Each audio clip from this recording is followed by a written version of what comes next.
Welcome back to Real Talk with Coach Bill Flanagan and Coach Bill Weiand. This is a very dynamic duo that we've got.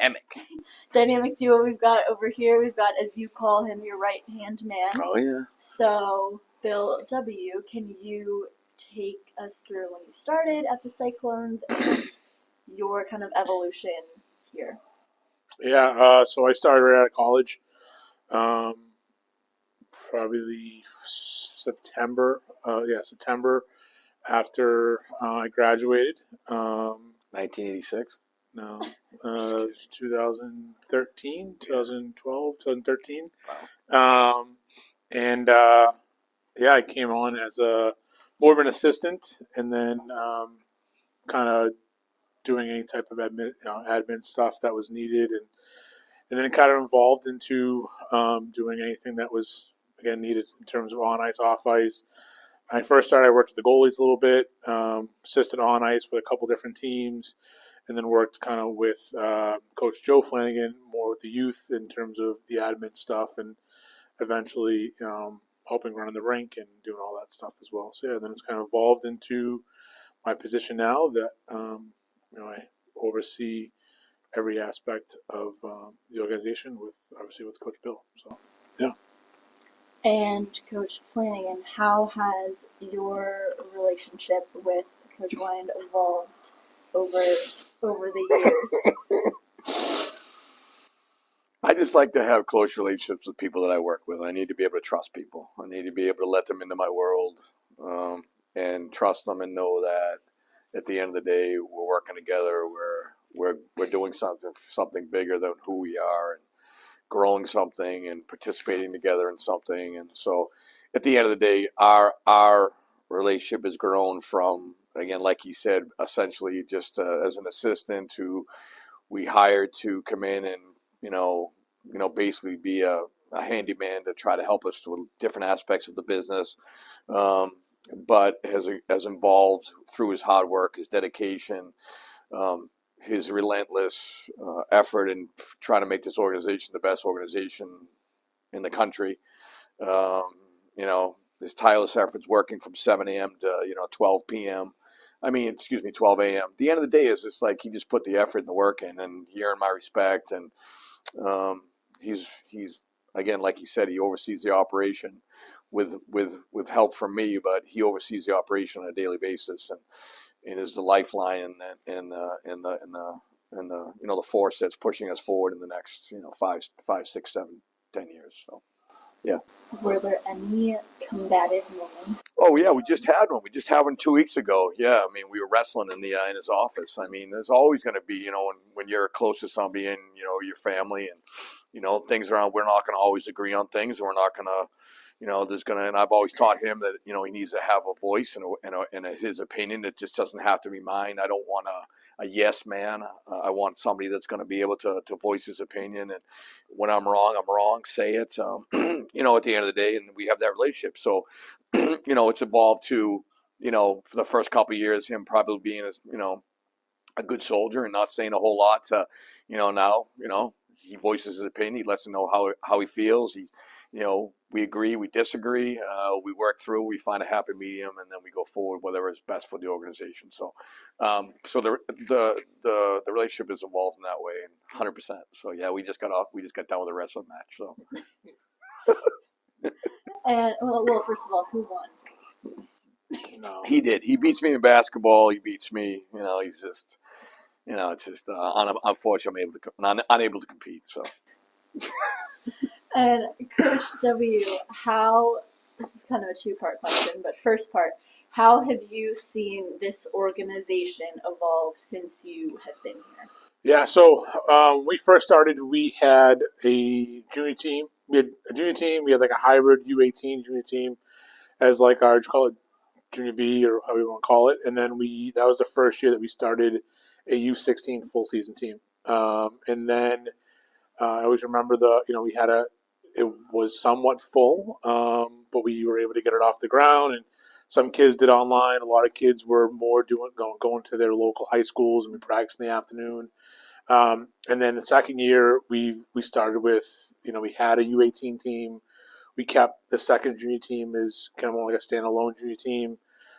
We had 18s, we had 16s, and then we've kind of evolved into then eventually having two 16s, two 18s, 15s. Even the youth, our youth was pretty good when I first started. We were in a different league, and then I would say the last 6 years we've changed leagues, kind of downgraded a little bit in terms of certain groups, and then we've now rebuilt it back up the last 7 years to now having 24 youth teams, and then obviously having 6 academy teams and now 3 junior teams. So it's has definitely evolved from, I would say, a smaller organization to a much bigger thing now that and much more accomplished. And again, we kind of control the market in certain areas and stuff like that. So Yeah. And Billy and Billy's taken the reins of the growing that youth program and making that youth program a destination for youth hockey players here in the area.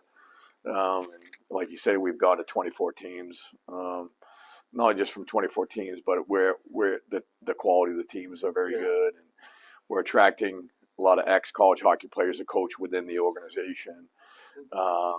And Billy's done a just terrific job of being oversight of that and being involved in that on a daily basis, and hands-on communicating with the coaches from everything that's got to happen to have a successful youth program. Billy's done it, and we're again continuing to work on the bridge between the youth programs and the academy and the junior programs.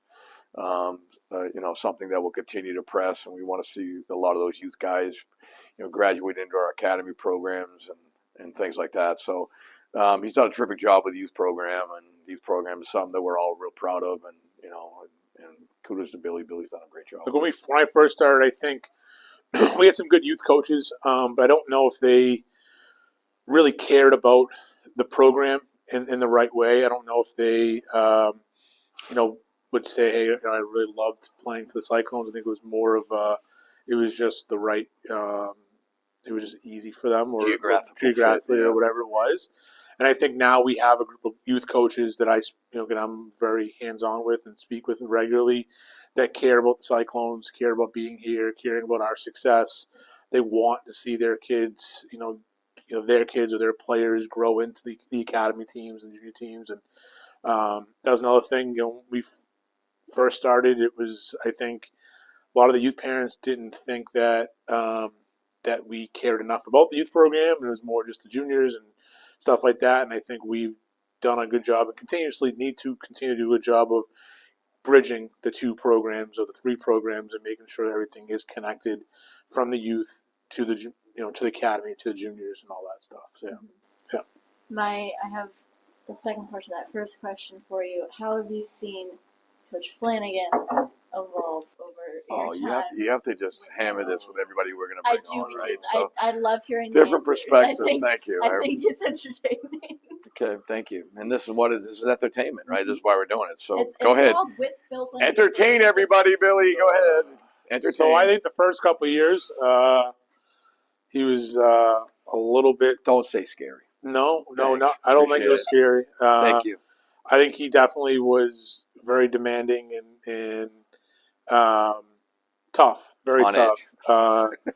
And yeah, a little bit on edge. I think over time, the last 11 years, some people say he mellowed out. I don't fully believe he's fully mellowed out. No, I think not a couple weeks ago. No, we were. I still think he's very, but he's very demanding and in the right way. And I think he holds players and staff very accountable to what they need to be doing. And I've always said that he's the best at getting the most out of players, especially guys that need to go to college, especially guys that are the age outs or almost age outs. He knows how to press the right buttons and get them motivated, get them to compete, that a lot of coaches can't do, or just aren't willing to go that extra step to get them to compete the right way. And that's something I take from him in terms of when I'm coaching, coaching at the premier level or whatever, is that's the key word is compete. And I learned that from him of getting that out of the player. And I think that's why we as a program are very successful at getting our age outs committed to college, because the message comes from him. The way that he coaches those players, trickles down to myself and whoever else is here coaching that level, and those guys, that we know how to get those guys to play college hockey, and we know how to get the most out of them when they need to play, desperate and compete and stuff like that. So Yeah. Well, I think it's interesting too because again, it's not only as I get older, I'm not old, but I'm getting. Yeah, you were, but I'm getting older.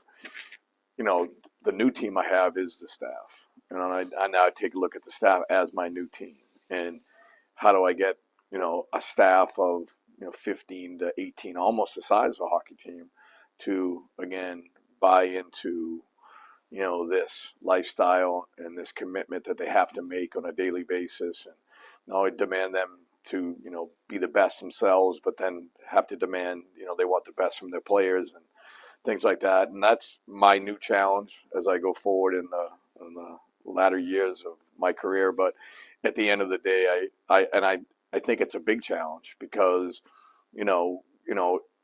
Billy's a success story. Chris is so much a success story in terms of taking this, and after your playing days are over, and then coming here and wanting to be a hockey coach. Well, we do so much more than just be a hockey coach here, and even you. I mean, you're learning different things here by being part of an organization that's motivated to be the best it can be on a daily basis. So that's what I'm bringing to the table all the time. And when he talks about compete, we're competing again in a marketplace where there's so many programs, right? And there's so much competition in our market. And at the end of the day, we have to evolve and change. But that comes from having people like Billy to bring the program, people like you that are going to wake up every day and figure out how we're going to be the best. And I need more of them. I know that.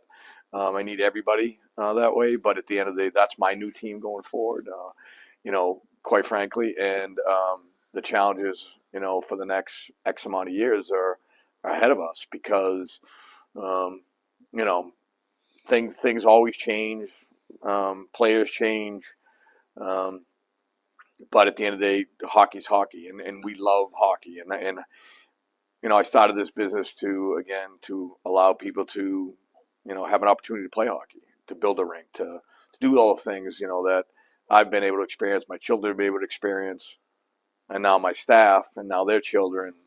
So there's a bigger plan. I've always had a bigger plan in my head, and my bigger plan is always, a couple years ahead. So at the end of the day, I'm looking forward to the next couple of years, and again, you'll see Billy, be the driver of that bus, so to speak, and where we're headed and what we're doing. It's exciting. Yeah.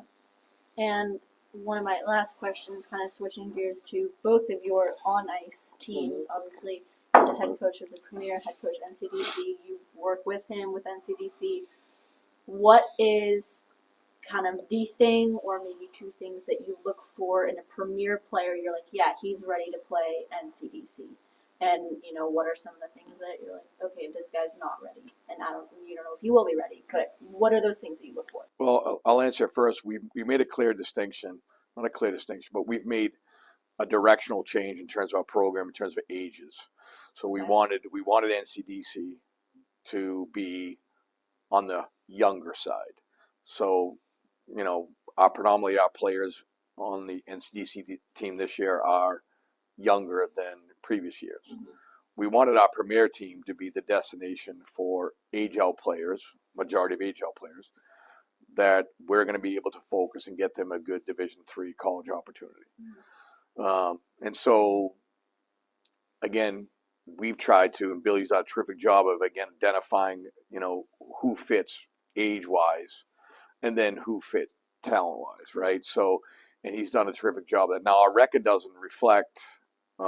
If you take a look at our record, you'll look at us and say, geez, you're 6'11" and whatever at this stage.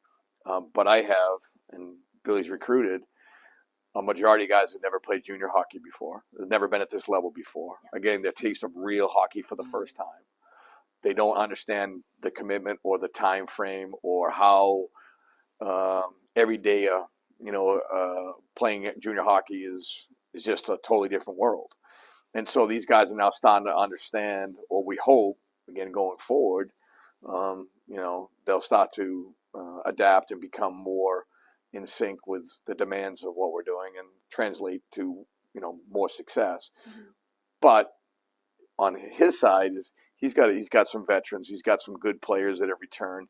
He's got some terrific Division III prospects on his hockey team. And so there's a line there, and as we go forward in the future, I think we'll continue to define that line. So if you want to add to that. Yeah, I mean, I think we've kind of had this model for the last 4 or 5 years, where the premier team is typically an older team. I think last year, NCC might have been, I guess the ages were probably very similar because NCC had so many returners from the year prior when we were very young. Yeah. And in that specific year, so that was 2021, I believe it is. Yeah. That team, the premier team was much, much older than the NCC team that year. And again, similar to what it is this year. So then obviously last year, it was kind of more of a mix and kind of they were both similar in age because we had so many returners. And premier team didn't have as many returners because we had, I think 16 Division III commitments that year. So we had a lot of kids go off to school. Then this year it goes back to that model where NCC goes back to being younger and Premier continues to stay older because we have a lot of returners.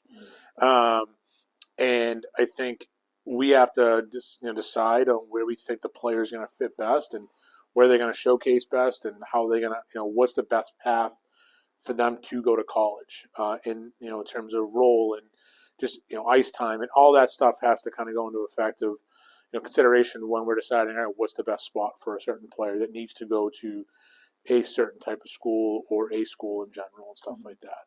And going off the point of NCC, I always believe if a player's going up or down or coming from midgets to juniors, there's always like a 10 to 15 game transition period, something like that. Mm-hmm. Some guys can pick it up quicker than others, but a lot of guys they tend to have to get used to it, whatever it is. Either it's the day-to-day schedule or the level of play, the coaching, whatever it might be. And I just think the NCC team's filled with, we have a big group of guys that are new to junior hockey, and they have to develop. And I think, or just they have to adjust. And I think if you looking at our record and the way we finished the first quarter of the season, before Thanksgiving, we had some success and we're starting to put some things together. And I think, that's around that, 15 to 20 game, stretch. Yeah. So now we're kind of starting to put things together, and I think we have hopefully the right group and stuff like that. Yeah, when you take a look at it too, last year, our Billy won the national championship at Premier. I mean, which is, I don't know if it's just so funny we don't celebrate enough in victory, yet we agonize more in defeat, right? And so I guess my point is that it was a tremendous accomplishment, and we had terrific hockey players on that team. Yeah. I would argue that team was probably better than our NCDC team last year. Our NCDC team finished in first place. Mm-hmm. But those guys all fit on the premier level. They all were in the right spot for them to be able to move on to college hockey. At the end of the day, that's what we're doing here. So, but that team was fabulous. And so this season, again, what we're looking at is, we're looking at an NCDC team that is, just learning how to play hockey at a real level. Mm-hmm. I've got players that, are legit. We're trying to break habits that they could get away with back where they were from. Mm-hmm. I've got things that, we're talking about simply from day one to day now. There's still a hard transition for them to understand. And patience will be the key, obviously, which I've been told I have more patience, so that's a good thing.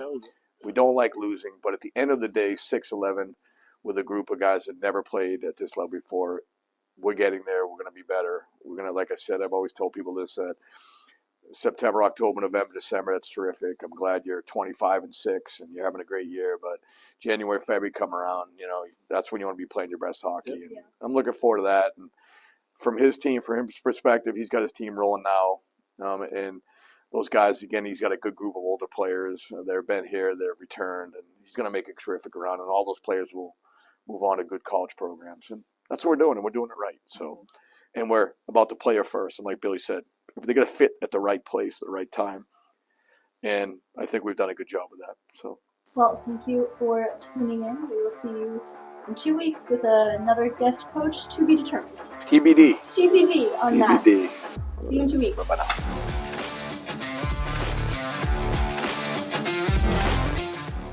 Welcome back to Real Talk with Coach Bill Flanagan. Today we have Coach Bill Weiand joining us today. Wait, is it Weiand or Weiand? Weiand. Okay. I always say the wrong thing. Okay. Retake.